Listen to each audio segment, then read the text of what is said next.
Hi and welcome to Cricut for Beginners and part 6. So I hope you've made it this far. And today we're going to use the cupcake alphabet that you made. So again, it all started with a circle and an octagon. Is it an octagon? I can't remember what it was now. Hexagon, pentagon, a shape. We created our cupcake letter. So if you missed that, go back to parts, I think it was 3 and 4. And today is part 6 and we're going to make a split monogram. So we made the shape, we've made the letter, and now we're going to make this. So schoolboy error, I'll point it out before you notice. Obviously it's a letter A and I've put my name inside, Sarah. So does it make sense? I don't know, but it's got an A in, so we'll go with that. But this is really good for if you had, I don't know, so you could do like an age, so you could do like a number 8 and put a name in there, or I could have put a message. But the principle of it is I'm going to teach you how to split down this letter and how to put a name in, and it is super easy. So we've made it into a layered file as well. So we're going to do a split monogram layered letter, so that could be used as a cake topper. These look brilliant if you put them in box frames. So obviously this is probably colour doesn't match as much, but if you mount them on a coloured card and you can frame them, they look brilliant. You could do like a whole name, you could do messages. So that's a really good idea for nurseries, bedrooms, for gifts, for weddings. Today we're just going to do the layered letter. Okay, so let's get started. You will need to open the project where you've got your cupcake from week 3 and your cupcake letter from week 4. If you screenshotted them and saved them like I showed you in week 2, then re-upload them now. And I've taken the back off this, I've saved it as a PNG, but obviously you'd have to go through and take the back off like I showed you. And then we're going to go in and find the 3 files we use. So we use the hat, the baker's hat, and we use the rolling pin. So you're going to grab those. And again, you're going to size them so that you match, but we'll do that after. You're also going to need a square. We're going to use the square. You're going to use that to make your split monogram. But let's just grab the rolling pin too, and then I've got everything that I need. And you're going to ungroup your square. So click on the square, click at the top, the little padlock, and ungroup it. Then I'm duplicating it and putting one to one side. Now, there's 2 ways of doing this. You can either slice it out, or you can split the letter in 2, and that would, it distorts it slightly, but there's ways of doing it. So I'll show you that another time. So today we're just going to slice a lump out, and we're going to start from the middle of the letter because that just makes sense. It doesn't matter that we're going to lose some of our shapes because we're layering those over the top, so it will all work. So I'm just deciding where to slice, and I think I'm going to slice above. And then we're going to select and slice. And what that's going to do is it's going to slice out the middle of our letter. And that will stay aligned. So doing it the other way, it doesn't align and we have to do a lot of dragging. So this is an easy way. It does take out some of, you can see the image, but because we're layering it on top, that's fine. So now we're going to get the square we put to one side and we're making sure it's unlocked. We're going to drag it down. And what we're doing is we're going to make a platform for our words to sit on. So we're going to position that so we're happy. And then we're going to duplicate that. And we're going to put one at the top. So when we put it at the top, it doesn't have to be the same size. You can drag it in a bit.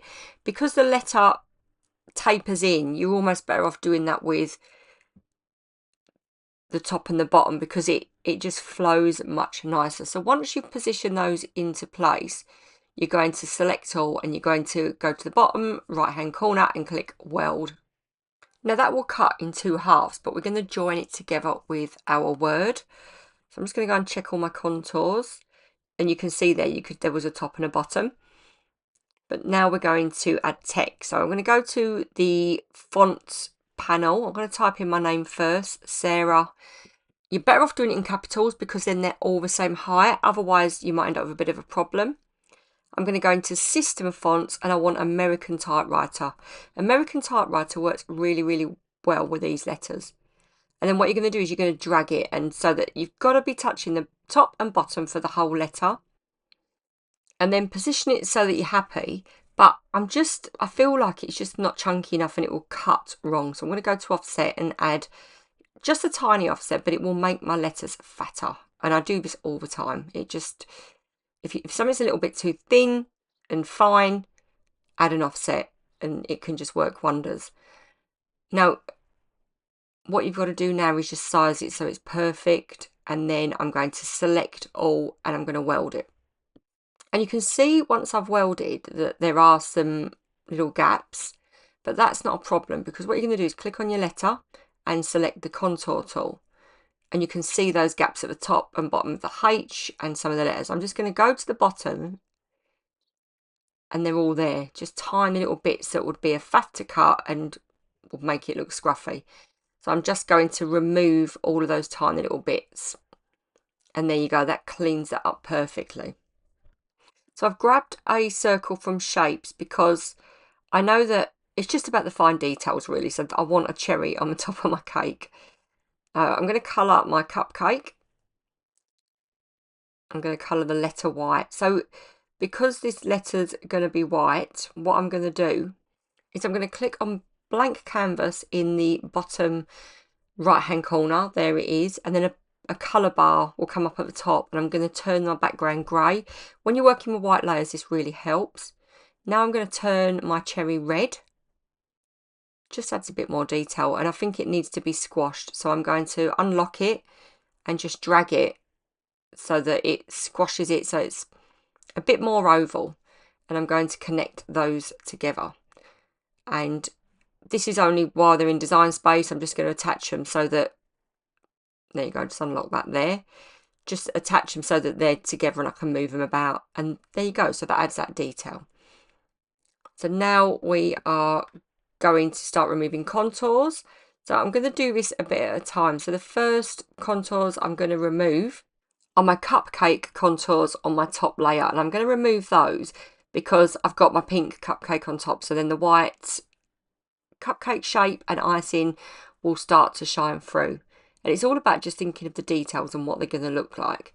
So now we're going to drag the rolling pin in place. And if you can't get the corner rotate bar, then go to the top and rotate it there. And you just got to keep clicking really quickly. And I'm going to colour that a lilac colour. And once I've done that, we'll do the same with the hat. So I'm going to position it and drag it round. I don't know what it is about this hat, but is anyone obsessed with Handmaid's Tale? It reminds me a bit of Aunt Lydia. I don't know why. I just think it's in my mind all the time at the moment because I've just been obsessing over it. Anyway, I digress. So once they're coloured and I want those colours, I'm going to duplicate my letter A. And now we can start removing contours on this letter. So this, I'm going to remove the side images. I'm not going to do the bit in the middle because that's going to be part of my letter. So that I'm going to colour pink and then I'm going to duplicate that and put one layer to the back.